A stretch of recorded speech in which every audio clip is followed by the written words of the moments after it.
This week on the Air features award-winning broadcast journalist and host of NPR's The TED Radio Hour, Manoush Zomorodi, discussing her new book, Body Electric. Next, Grammy Award-winning singer-songwriter Chantal Kreviazuk's new album, In My Own Voice, that reimagines her chart-topping songs originally written for other artists and performed by her. Our spotlights on Miller Beach's 2026 Lake Effect 2-Day Mural Festival.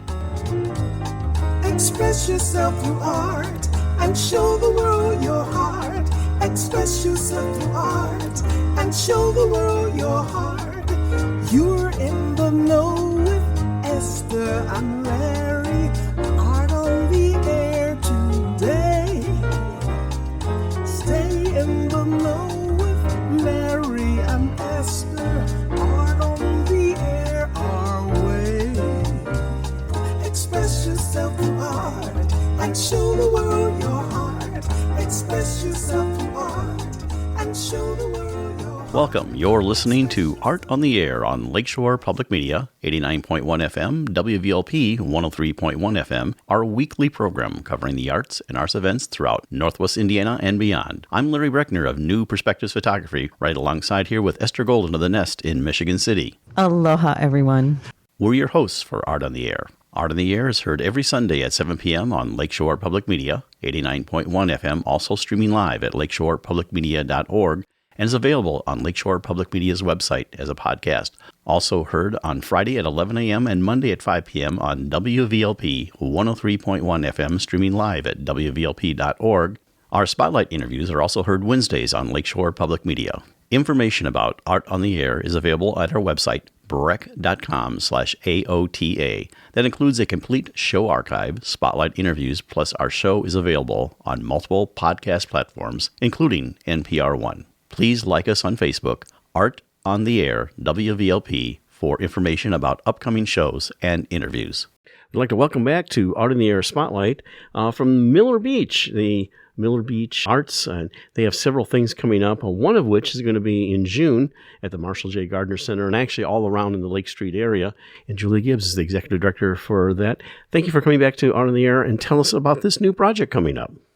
Hi, Larry. Hi, Esther. It's such a pleasure to be back. I'm here to talk about an ongoing festival that we have brought back to Miller Beach this summer. It's called the Lake Effect Street Art Festival, and it's going to be taking place June 13th and 14th this summer.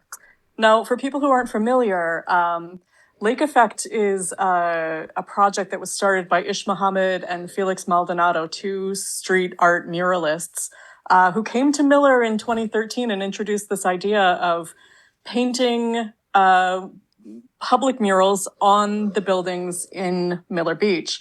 And so we actually have two full streets, two full alleys of murals. And the project originally was meant to take place every 2 years, but we had a little bit of a setback with COVID and street construction and things like that. But this year we're bringing it back, and we're going to have two mural teams from Kisa, the Crazy In Style artist, which is the group that started this project, and a local Miller Beach artist named Grace Krupchak. And they're going to be creating new mural work along Old Miller Avenue.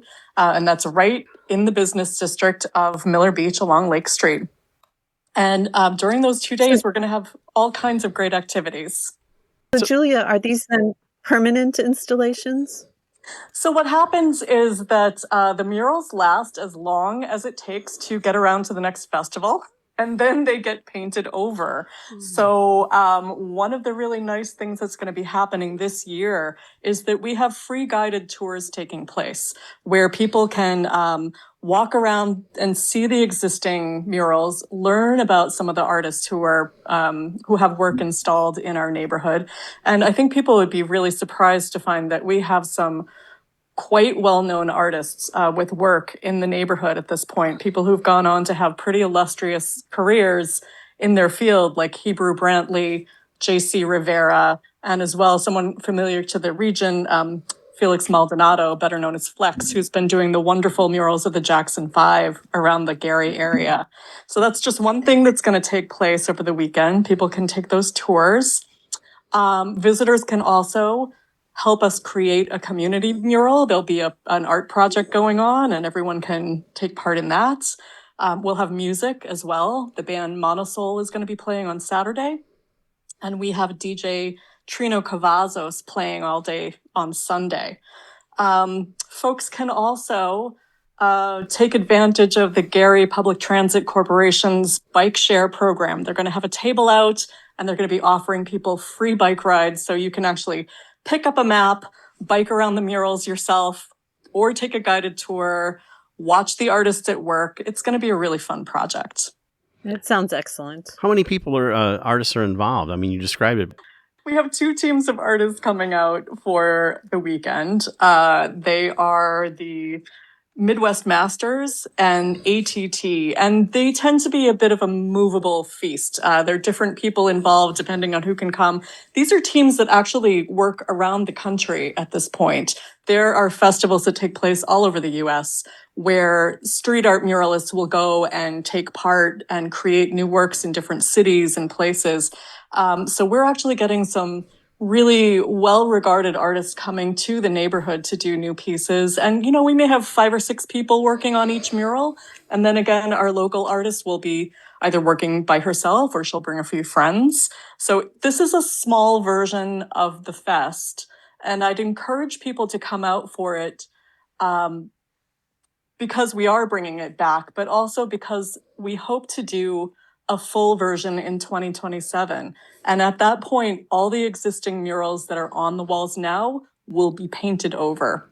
So this is a great chance to see what does exist, learn about the artists who make this work, and take part in what's going to be a fun, mini street fest. So what else is going on with the Miller Theater? And I know they do that. And what are the exhibitions you have coming up in June? Right. So in June, we're also opening a show, a solo artist, an emerging Indiana artist named Alejandra Mosquera. And she has a show opening June 12th, the night before Lake Effect. And her show is called What Do You Believe? And she has made these very beautiful pieces that are reminiscent of stained glass windows in graphite and colored pencil and ink and pen, and they're quite unique. So I think people would enjoy seeing her work as well. And that opens Friday, June 12th. We have an opening reception, 6 to 8 p.m. And anything going on with the theater? The theater will have a show in the summertime. I believe they're doing a production of Urinetown. Okay. And those performances take place in July. Very good. Well, in our last few moments here, wrap up how people can find out about your website and give us the dates once again. Yeah, please do. Go to millerbeacharts.org. Look under upcoming events for information on Lake Effect. We have the schedule for both days posted now. Or you can call 219-885-9114 to speak with us directly. But I'd suggest people, just come out for the afternoon and it's going to be a real afternoon of discovery. We appreciate you coming on Art in the Air Spotlight. Julie Gibbs from the Miller Beach Arts and Creative District. And you can come see the whole thing, Lake Effect, going on there. Thank you for coming on Art in the Air Spotlight. Thank you so much. Yeah, thank you. Always something wonderful going on around you. It really is. Yeah, it's great. Thank you. Art on the Air Spotlight and the complete 1-hour program on Sunday is brought to you by Ember Forge Consulting with end-to-end expertise in learning strategy, design, and implementation. Ember Forge turns your organization's knowledge into impact. To learn more, visit emberforgeconsulting.com. We are delighted to invite you to attend a screening of the new Ken Burns, Sarah Botstein, David Schmidt PBS documentary, The American Revolution, in celebration of the 250th anniversary of the United States. Lakeshore Public Media, along with Indiana Humanities, are hosting a viewing and discussion at Maryville's Lake County Library on June 23rd at 6 p.m. The moderated panel of local community leaders will celebrate the spirit of service, examining volunteerism, civic participation, and public leadership. To make your reservations, go to Lakeshore Public Media website and click on the event graphic. I'm Scott Simon of NPR, and you're listening to Art on the Air on Lakeshore Public Media, 89.1 FM, and on WVLP, 103.1 FM.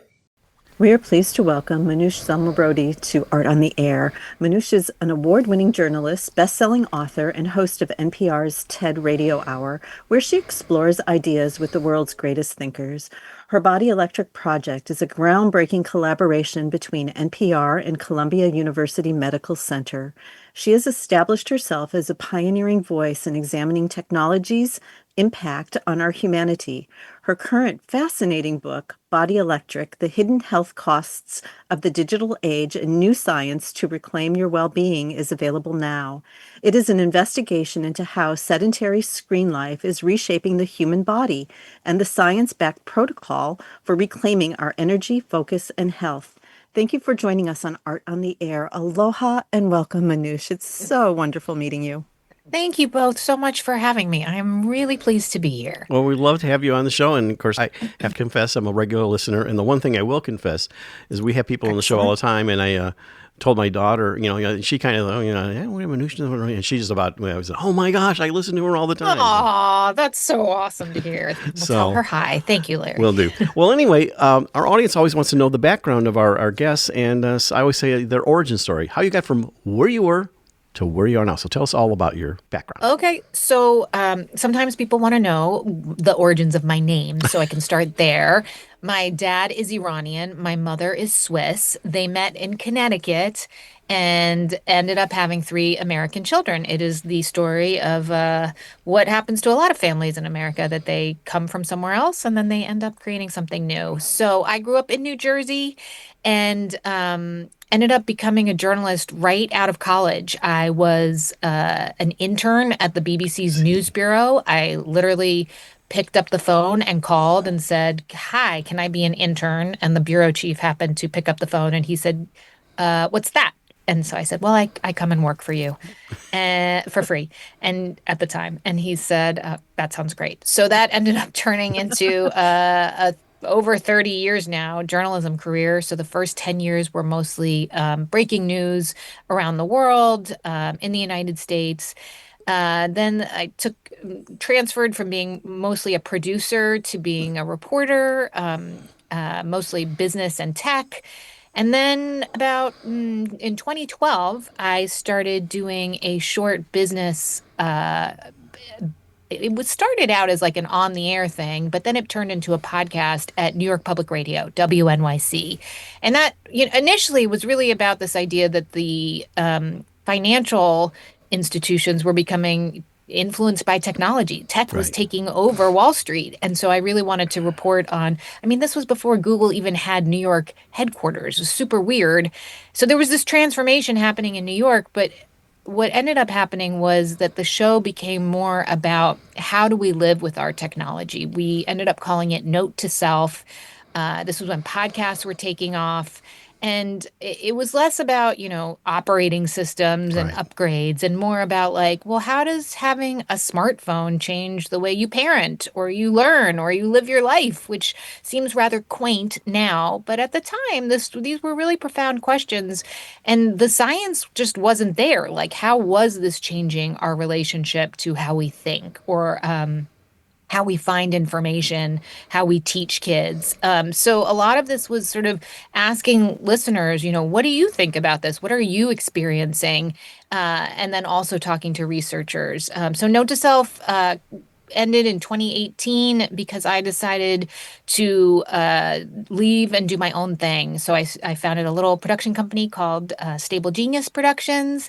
And a year after that, I started working as the host of NPR's TED Radio Hour, which I had been friendly with the TED folks because I'd given a TED Talk in 2017 and just really loved working with them. My talk was about a project that I had done about reclaiming boredom as an antidote to all the time that we spend looking at our screens and what actually happens in our brain when we get bored. And it turns out it's a wonderful gateway to mind wandering and creative thinking. So for the last 6 years, I've been talking to amazing people who at the top of their game in research and helping them tell their stories to a bigger audience. And it is just a delight and privilege and really, really fun. So did the Body Electric come out of one of those talks? No. So Body Electric, the book that just came out, but it was a project, and this had been something that was sort of simmering still from my love of thinking about how technology changes the way we live. And during the pandemic, as everything went online, which was amazing and quite extraordinary how we transitioned so fast, but I just felt I just couldn't understand like why I still felt so tired all the time. I was safe, I was healthy, and I was sitting all day working on like my laptop. So why did I only have energy to like crawl over to the couch to scroll on my phone? And I think that didn't really change when we came out of the pandemic. I still had this low grade fatigue all the time. Like I couldn't think straight, and everybody else around me was saying how crappy they felt. And we've heard so much now about the mental health effects of being online a lot and social media.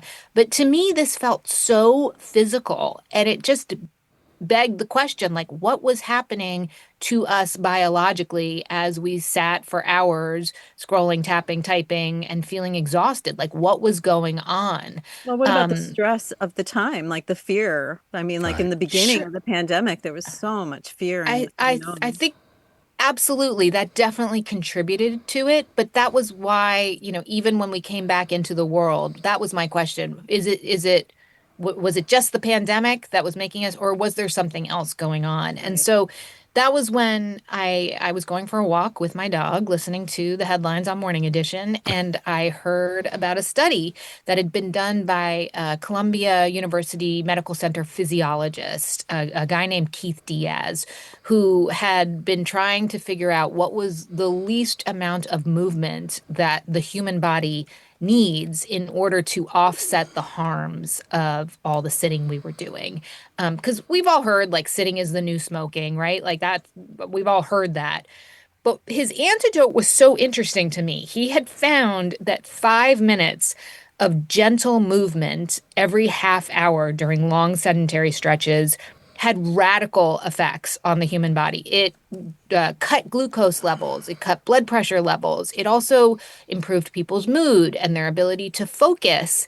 And it just made me think, like, oh, this guy maybe has the answer to why we're all so exhausted and tired all the time. So we ended up combining forces, my team at NPR, his team at Columbia, to do a clinical trial to see if it was even feasible for people to take movement breaks, how they did it, what the effects were. And I am delighted to report that it will be published in a scientific journal Yeah. Wow. very shortly. Really exciting. I know the Oh, effects are immediate too, which is just so Yeah. wonderful. It's not like something you have to work at for a month to feel the benefits of. yes, that's exactly right. And so I should to finish, sorry, my question your question was, did that come out of TED Radio Hour? It was part of the way that we recruited the audience to get them interested, explaining the science behind his work and also doing a lot of interviews with other people about the what was happening in terms of our eyes and our ears and our whole relationship with our bodies and our technology. And then for the book that just came out, I spent the last few years really combing through not just the data, but the stories and things that people told us. We had 20,000 people giving us all sorts of anecdotes. And it really was interesting to see, how did a retired person start to integrate movement into their life versus, and how did they live with their technology versus a college student. So that was so fun for me to go through and break it apart demographically and try to understand how people built their habits and what results they saw and their challenges, and sort of put it together into a protocol and through life stages. How does this relate not only to what you do with your time, but how you feel in the world and how your brain functions as well? Well, I just I have a quick go back to your childhood question. Okay.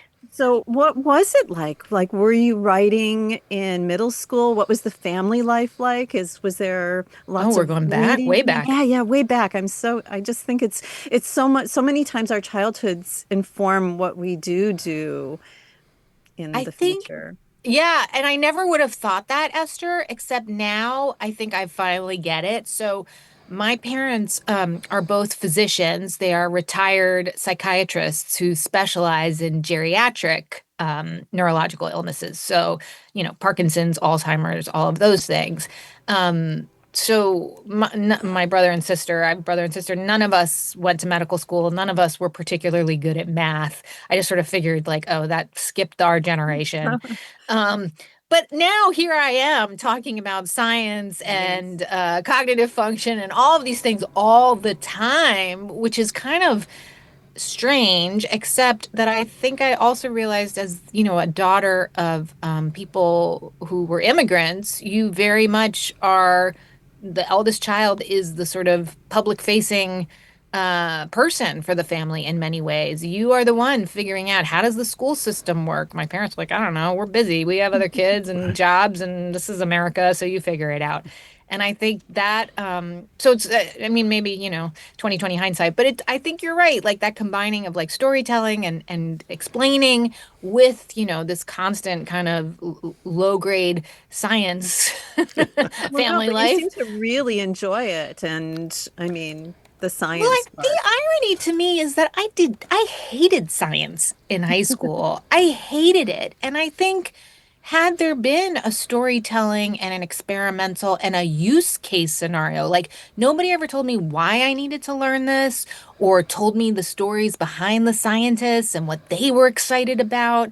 And I see, today a lot of teachers are much better at understanding like how to make, let's like, I feel like my kids, when they were coming home from grade school, something was always being set on fire in a good way to demonstrate something. And, they were looking into the stories of the people and what their motivation was and the problems they were trying to solve. And that's what, I get excited about on TED Radio Hour is helping scientists explain, like, well, why are you even bothering? This sounds really hard and you may never find an answer.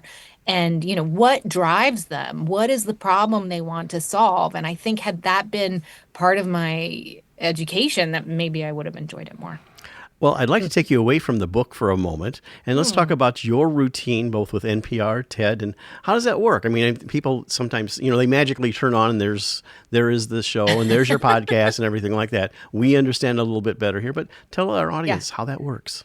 Yeah, so I am not the creator of this show, but 12 years ago, there was a team at NPR that reached out to TED. This was when TED Talks were really just taking off big time online, and they're a bit of a cliche now, right? Everybody knows it, and this is my TED Talk, right? But at the time, like it was just sort of happening, and it felt very, new and exciting and fresh. And the people that were giving TED Talks were extraordinary, and there was so much more to talk about in addition to what they explained on the TED stage. And so the team at NPR, they partnered in really a groundbreaking collaboration between two media giants to make this show. And Guy Raz was the host for 6 years. Right. And then I guess I've took over at the halfway mark now. Here we are at 12 years. And, that was its own stressful thing, taking over from someone who is so identified with the brand itself. But my goal was to, keep the things that were working the same, which was the format at the time. And but just to bring my own sort of, I'm a woman and a mom and, not Guy Raz. So that was different enough. and yeah, it's been an absolute pleasure. So I think, what a triumph to have these two TED and NPR be able to collaborate for so long to reach so many people. And the world in media, as you both know, is a very different place than it was 12 years ago. And, I think we'll have to watch this space. Iteration has to happen. I think we have to be constantly evolving to survive in this media landscape. Real quick, what's the daily routine to put together TED? Yeah, so we are a remote team, meaning like some people live in Washington, D.C. I myself live in Brooklyn, and I have my own studio, which is a couple blocks away from my house. That was I was like, you've made it when you can bring your dog to work and no one cares. And so it's great. I pop over here to do interviews, and if my kids are home or my husband's home, to get away from them. And it's a mix. It's a mix of interviewing people, researching to get ready to interview people, working on edits of the conversations and drafts, writing scripts. But now we also do a lot of other things that we didn't do 6 years ago when I joined, which is we have something called NPR Plus. So this is for membership, so extra podcast episodes. And we do videos for social media, which we didn't do before. And there's a Body Electric newsletter, which goes out every other week. So need to write that. So Just so many. It's not just a radio show anymore. It is so many different things. And then, of course, writing on the side for myself. I have my own Substack where I sort of work out ideas that I'm working on. And for the last couple of years, I've been writing this book and now trying to, make sure I share it with the world and get more people moving. Are you doing Zigzag still? No. So, Larry, deep cut, you're referring to my crypto experiment. I have to say, though, it is one of the things I am most proud of, the first season of Zigzag, which TLDR, give you the short version here. My producer and I, a company reached out to us who were using blockchain and cryptocurrency to try to build a new model for journalism. If you don't know what that means, we didn't either. And so the first season of this podcast was sort of a documentary of the two of us trying to understand blockchain and crypto, and was everyone BSing us all the time, or was there actually something here that could make journalism survive in this ad-driven space? And it ended spectacularly in an explosion of ideas and sorrow, and it was a good romp. I learned a lot, that's for sure. So it sounds like you have a pretty full plate. One thing we're interested in is what's on the horizon? I mean, know the book has just come out, so it's kind of like you've just given birth to your baby here. But, what's coming up on the horizon? Well, it just seems to me that as I talk to people, their work is changing more quickly than ever before. An interview that I did 6 months ago, back in the day, you could have rerun that a year later, 3 years later, probably would have stayed mostly the same. That is certainly not the case now. I think, especially in the things I'm interested in, the science, the tech, the health, between CRISPR and genomics and GLP-1s and wearables and AI, and things are just moving so incredibly fast. And I think that's really scary for people. But I think there's also a lot of, I talk to the people who are finding it really exciting and promising. It's very historical. I mean, yes. I mean, it's not the first time we've seen this big growth. Agreed. And it does remind me of that moment back in 2012, 2013, where I got the smartphone and was like, whoa, this is changing everything. I can be at the playground and on a call at the same time. That's crazy. And when I say on a call, I mean that I can be doing multiple things on one device while my meat bag, my body, is somewhere else. That just felt so radical to me, and that I could check, what time the library was going to open while I'm pushing a kid on the swing. It sounds so simple now, but at the time it really was revolutionary, and I'm getting the same feeling now, right? We're at this, as you say, Esther, this historical moment. There's a threshold happening here where we don't know where it's all going. Information feels like it's being exploded. Anyone can create it. We are consuming it nonstop. We're also multiplying it with AI, remixing it in all kinds of ways. Some of that good, some of that bad.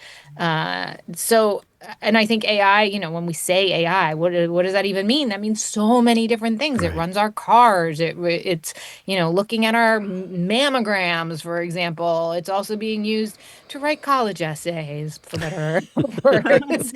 So, it does feel like we're back at this sort of beginning of having to understand what we're talking about, and then try to really be smart and thoughtful. Right. Make protocols and trying to rein it in as well. I mean, you have the explosion, but then you have to work with it. Definitely. But I would say the difference now is that scientists seem more inclined to study the effects of our behaviors and usage than they were 10, 15 years ago. I think at that point they were still so medicine, doing research takes years, and it didn't even really occur to them that anything was happening. And then it took, for example, when we did the Bored and Brilliant project in 2015, this idea that like our attention span was somehow being affected by our phone use. Nobody had done any research into that at all, which was why I was like, whoa, this feels like it's happening really fast. Maybe we, the people, have to do some of this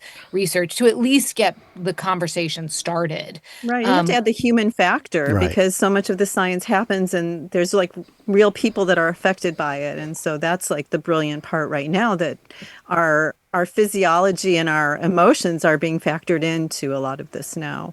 Yes, I think that is the sense that we understand more about how the body and brain, that they're not just communicating to each other, that they are an integrated system, and that, our behavior, as much as well, even more than our genetics, we've learned.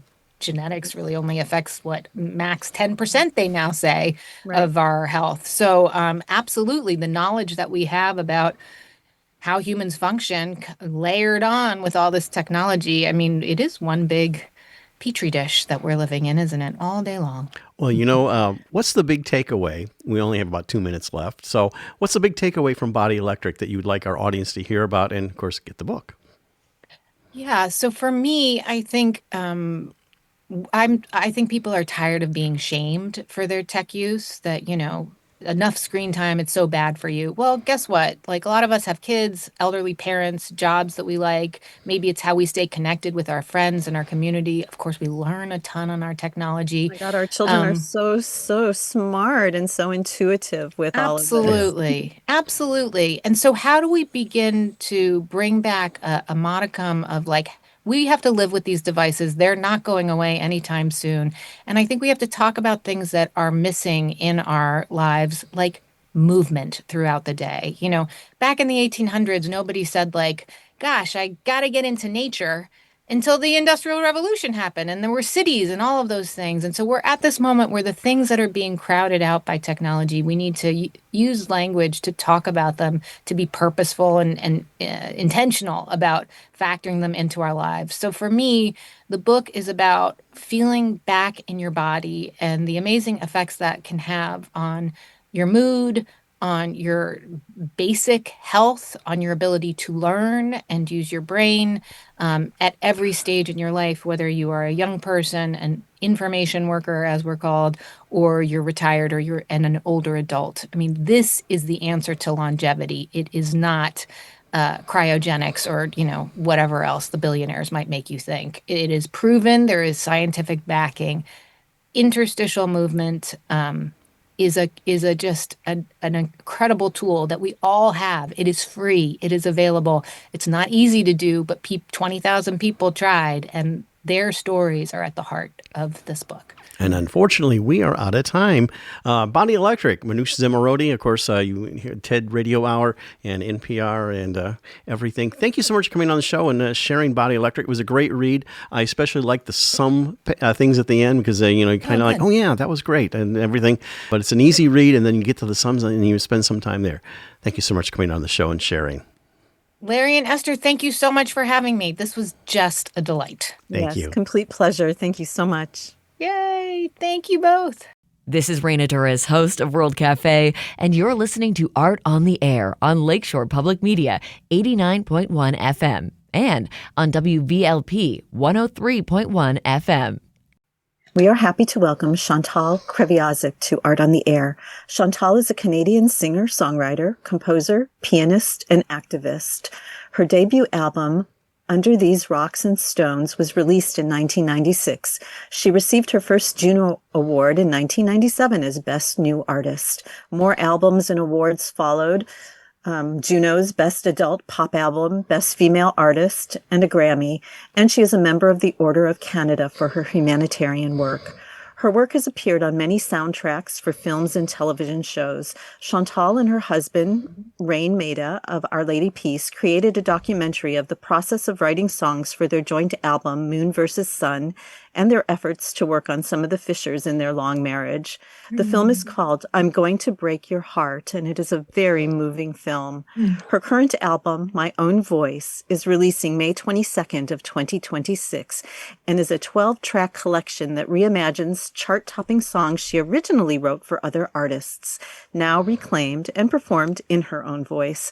Thank you for joining us on Art on the Air. Aloha and welcome, Chantal. It is so wonderful to meet you. Mahalo. I love the aloha. I've been to Hawaii 3 times in the past 3 months, girl. So you're speaking of my language. It's my happy place. Oh, and it's the most beautiful word. Aloha. It really is. Well, Yeah. Chantal, we welcome you to the show. And of course, we always like our guests to share their, what I call it, their origin story. So I want you to tell us how you got from where you were to where you are now. That's really, wow, loaded question. I am 29 and I'm just kidding. I was going to say, it's been a long 29 years. I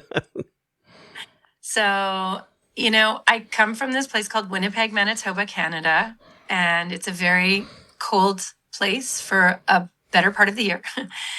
We have the cold, and then we have mosquitoes, and then we have several weeks that we can jump in lakes and swim in our pools and so on. And it gets very hot and beautiful, but it's a pretty rigid and challenging place to grow up in. And so I think you learn the most amazing lessons in coping. And music is one of those skills that I think a lot of people develop where I'm from. And people lean into or lean on the sort of comfort of playing music, of making music, recording music, writing music. And I was one of those people. And my brothers were older than me, 5 and 8 years older than me, and they were already enrolled in the Conservatory of Music program, which, especially when we were growing up, was very, very popular. All the kids that were studying music, a lot of them, a great percentage of them, were enrolled in the Conservatory of Music of Canada, and which is sort of a British teaching of traditional teaching of music, classical training, if you will. I really, really wanted to do what my brothers were doing, but I was little, and my mom would make me wait. And I just couldn't wait for the day that I was allowed to take these lessons that they were in. And in the meantime, I was very influenced by all of the music surrounding me from so many places with, my fellow countrymen and women who were leaning on the music too. My mother was listening to everything from John Lennon and Yoko Ono's Double Fantasy to my father's Elvis Presley. My mother was also very into her spiritual and, soulful music because they were quite religious. And then my brothers would listen to, Judas Priest and the Cars. And then my neighbor brothers, I would call them, I was the girl next door. There were 4 neighbor brothers, and they were listening to more Floyd and Neil Young. And then my older cousins, who kind of raised me musically, were listening to a lot of, Fleetwood Mac and the Guess Who. And I didn't know, for example, that, Burton Cummings was born and raised down, kind of down the way from me there in Manitoba. But I was very into These Eyes and Laughing. And And then, of course, I just took the baton from all these influences and found my own way through the current pop music. And while I was studying classical, I very much loved rock and pop music, Led Zeppelin, Joni Mitchell. I was just crazy about everything. I was just ingesting everything, and I think it just started to come out like sort of a sponge, ringing a sponge. And I started writing my own music at a very young age. I was very little. I used to write songs on the school bus when we were on our way to school. Everything is far in a prairie province from each other. So my school was like 45 minutes by bus. And so there'd be a lot of us on the bus. And sometimes by the end of the school ride, I'd written a song and the kids were singing it. And, when I see my friends, that I've been friends with for 45, 50 years, they still sing those songs to me. And that's very moving to me now. Sweet. Yeah, it's incredible. I was writing about impoverished people, Indigenous people who were, seemingly dying on the street, in the cold and such. And I found a way to sort of kind of harvest the sights and the feelings of being like a prairie girl into music. And there was always nature references in the songs I was writing, the blankets of snow and the wind and the quiet at night. And so it's like this very harsh and yet peaceful place. And so, this is what shaped me. And then one day when I was a little bit older, like 19 or so, my boyfriend, or the boy I liked a lot, and I did have, kind of this, kid deep boyfriend girlfriend relationship with him, kind of ongoing, but he had become somebody I couldn't really hang out with that much because his mental health had taken a turn, and he wasn't himself anymore.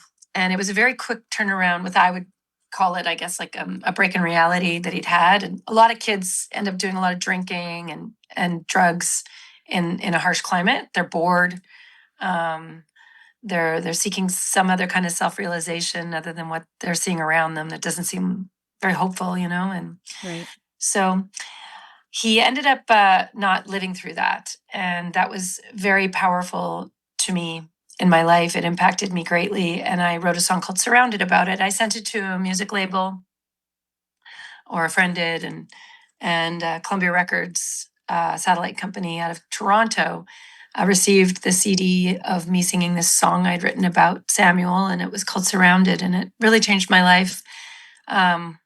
Within probably 48 hours of them receiving it, maybe less, I found myself, the recipient of a publishing deal and a label deal with this massive international company called Sony Music. And it changed my life. And I met my husband because of that, because he was on the same label with his band, Our Lady Peace. And we got married. We had 3 children. I've put out, I guess, this will be In My Own Voice will be my 8th album. And then my 9th will be another one coming out this year later of original songs.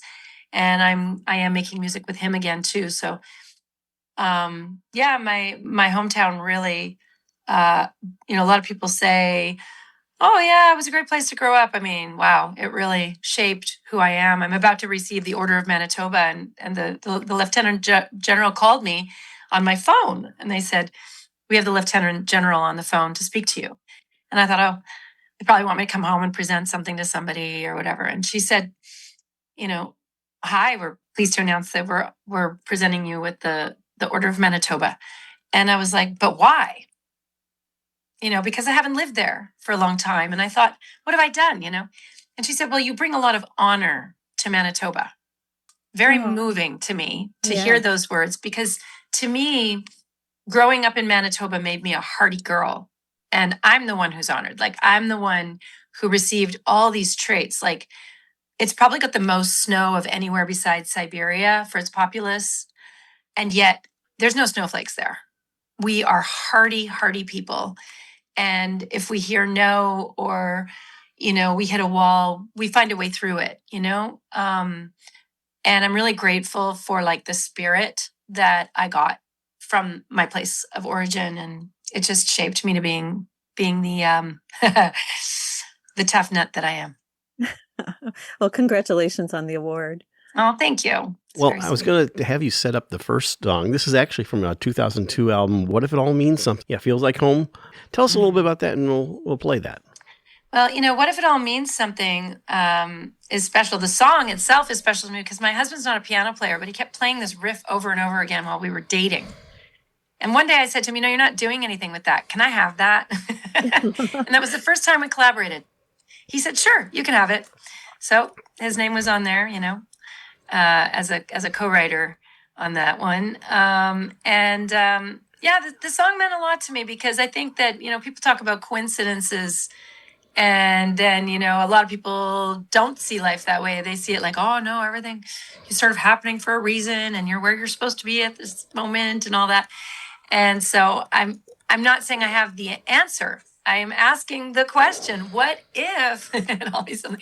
And I don't think I've changed much in my standing on that one. I don't have the answer yet, but I do love to reflect on that possibility. Well, let's take a listen to it. That Feels Like Home. What If It Means Something on the 2002 album with our guest today, Chantal Kreviazuk. Something in your eyes makes me want to lose myself.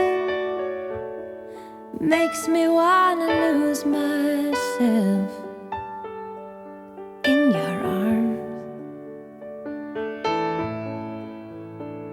There's something in your voice that makes my heart beat fast. Hope this feeling lasts the rest of my life. If you knew how lonely my life has been, and how long I've been so alone. And if you knew how I wanted someone to come along and change my life the way you've done. It feels like home to me. It feels like home to me. It feels like I'm all the way back where I come from. It feels like home to me.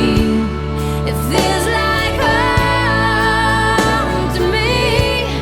It feels like I'm all the way back where I belong.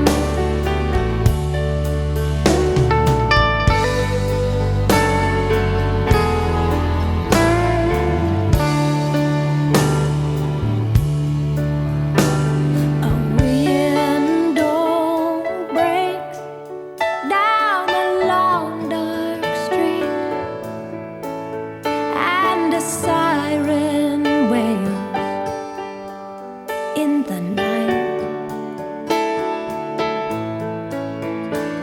But I'm alright, 'cause I have you here with me, and I can almost see through the dark there is light. If you knew how much this moment means to me, and how long I've waited for your touch. And if you knew how happy you are making me, I never thought that I'd love anyone so much. It feels like home to me. It feels like home to me. It feels like I'm all the way back where I come from. It feels like home to me. It feels like home to me. Feels like I'm all the way back where I belong. It feels like I'm all the way back where I belong.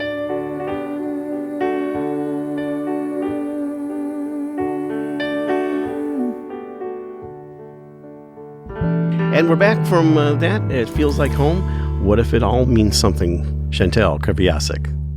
You're listening to Art on the Air on Lakeshore Public Media, 89.1 FM, on WVLP, 103.1 FM. Was it about a particular person? Well, Feels Like Home is actually written by Randy Newman. Let me correct that. Sorry, when you said Feels Like Home, when you said What If It All Means Something, I kind of thought, oh, wait, is he playing What If It All Means Something? So Feels Like Home was a song that Randy Newman had written and had been covered by, Bonnie Raitt and Linda Ronstadt. It continues to be covered by people, all the time, to this day. I think Bryan Adams and But I Diana think Krall yours has did been one. the most popular, But really. I think I don't know. I mean, I don't know. I don't know. But I do know that once it got into Dawson's Creek, it was Columbia wanted to have it as a part of that soundtrack. And then it got picked up again. Kate Hudson is a friend of mine, and I think maybe a fan, and she did this film called How to Lose a Guy in 10 Days, and two of my songs popped into that one. So one of them was my cover of Feels Like Home. And then it kind of went through the roof, and it still just plays like crazy every week. I see the numbers in this digital era, and it's like, wow, like it just had such an impact on so many people. It's a popular wedding song. Some lady came up to me and told me that she had it at all three of her weddings.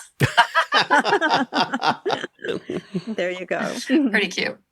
Well, on your new album, we want to talk about that, In My Own Voice, and this is coming out in May 2026, Over My Dead Body. Tell us about that song, and we'll take a listen.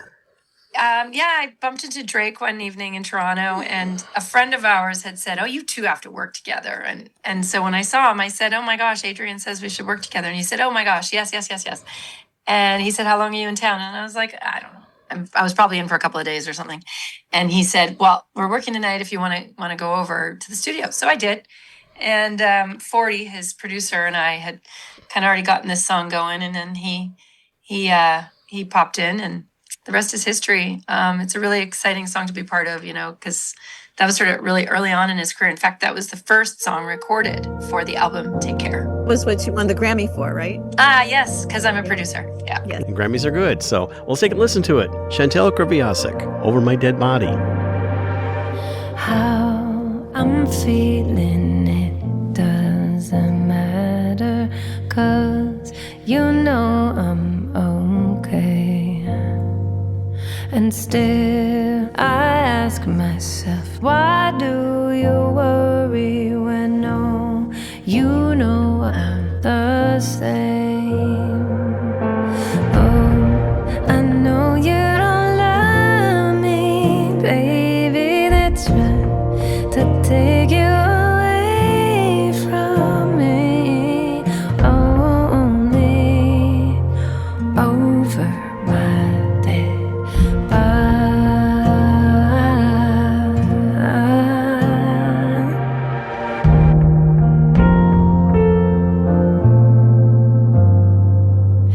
Where I'm going, it doesn't matter, 'cause you know I won't stay.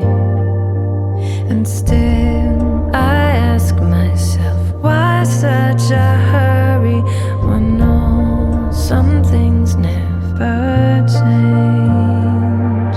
And I know you don't love me, baby, they're trying to take you away from me, only over my dead body.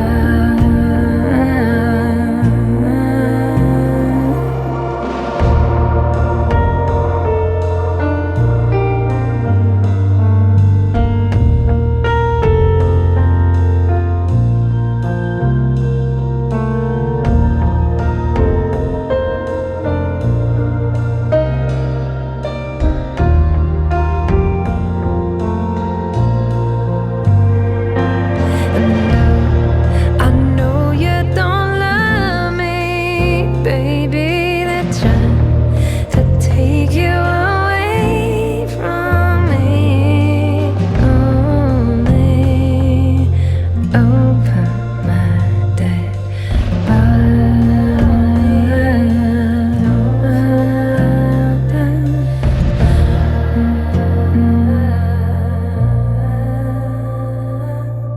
And that was Over My Dead Body from In My Own Voice. That's coming out May 2026. Chantal Kreviazuk. So congratulations on that. Thank you so much. I'm really excited. It's nice to be able to sing all those songs and kind of a little bit more of a singer-songwriter style, and bring new life, to these really beautiful collaborations. So you're on tour right now. Tell us just briefly about that. We've only got about a minute and a half left, believe it or not. Yeah, no, it's been great. I'm feeling like, all moms need a tour. And my kids are getting older. It's easier to leave. And America's a giant beast of a country. In Canada, I can run across it in 2 weeks. But this is more, it's a bit more of a task to take on. So I feel ready, And it's been a thrill. New York was incredible. I'm playing Philly tonight and wrapping it up in Annapolis. But Boston, Chicago was gorgeous on the lake. Oh my God, stunning spring day. Yeah, I'm just so grateful. And the people are still here waiting. It's beautiful. Well, we're so glad to have you on Art on the Air, sharing your album. Over My Dead Body is the song you heard, and it's in my own voice, coming out May 2026. And what's your website? Yeah, May 22nd. So I guess that's Thursday or something? Yeah. And my website is chantalkreviazuk.com. Sounds good. Well, our guest today was Chantal Kreviazuk, and you can listen to her. And also, when you click on her picture on our website, we'll take you right to her website. Thank you so much for coming on Art on the Air and sharing not only your life journey, but your music. Thank you so very kindly. Yeah, it's been a real pleasure. Thank you. Oh, you're lovely. Thank you so much. I hope to see you guys again soon in Indiana. In Indiana, yes. I'm coming. And I'm knocking on your door. You better come to the show. You know what I'm saying? You're going to love it in Indiana. Yay. I can't wait. We'd like to thank our guests this week on Art on the Air, our weekly program covering the arts and arts events throughout Northwest Indiana and beyond. Art on the Air is heard Sunday at 7 p.m. on Lakeshore Public Media, 89.1 FM, also streaming live at lakeshorepublicmedia.org, and is available on Lakeshore Public Media's website as a podcast. Art on the Air is also heard Friday at 11 a.m. and Monday at 5 p.m. on WVLP 103.1 FM, streaming live at wvlp.org. If you have a smart speaker like Amazon Alexa, Google Assistant, or Apple Siri, just tell it to play Art on the Air to hear the latest episode. Our Spotlight interviews are heard every Wednesday on Lakeshore Public Media. Thanks to Dee Dotson, Vice President of Radio Operations for Lakeshore Public Media, and to Greg Kovach, WVLP's Station Manager. Our theme music is by Billy Foster with a vocal by Renee Foster. We'd like to thank our current underwriters for Lakeshore Public Media, Ember Forge Consulting, thoughtful marketing and digital learning built to express your purpose and grow your reach. Learn more at emberforgeconsulting.com/grow. And for WVLP, Walt Breidinger of Paragon Investments. So we may continue to bring you Art in the Air, we rely on you, our listeners and underwriters, for ongoing financial support.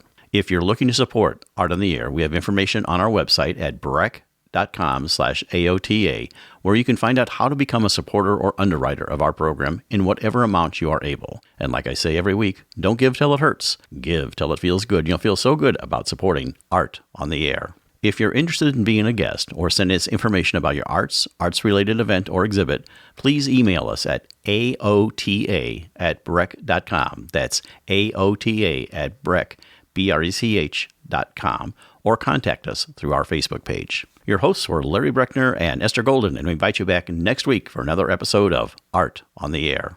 Aloha, everyone. Have a splendid week. Express yourself through art and show the world your heart. Express yourself through art and show the world your heart. You're in the know with Esther and Larry. Art on the Air today. Stay in the know with Larry and Esther. Art on the Air our way. Express yourself through art and show the world your heart. Express yourself through art and show the world your heart. Express yourself through art and show the world your heart.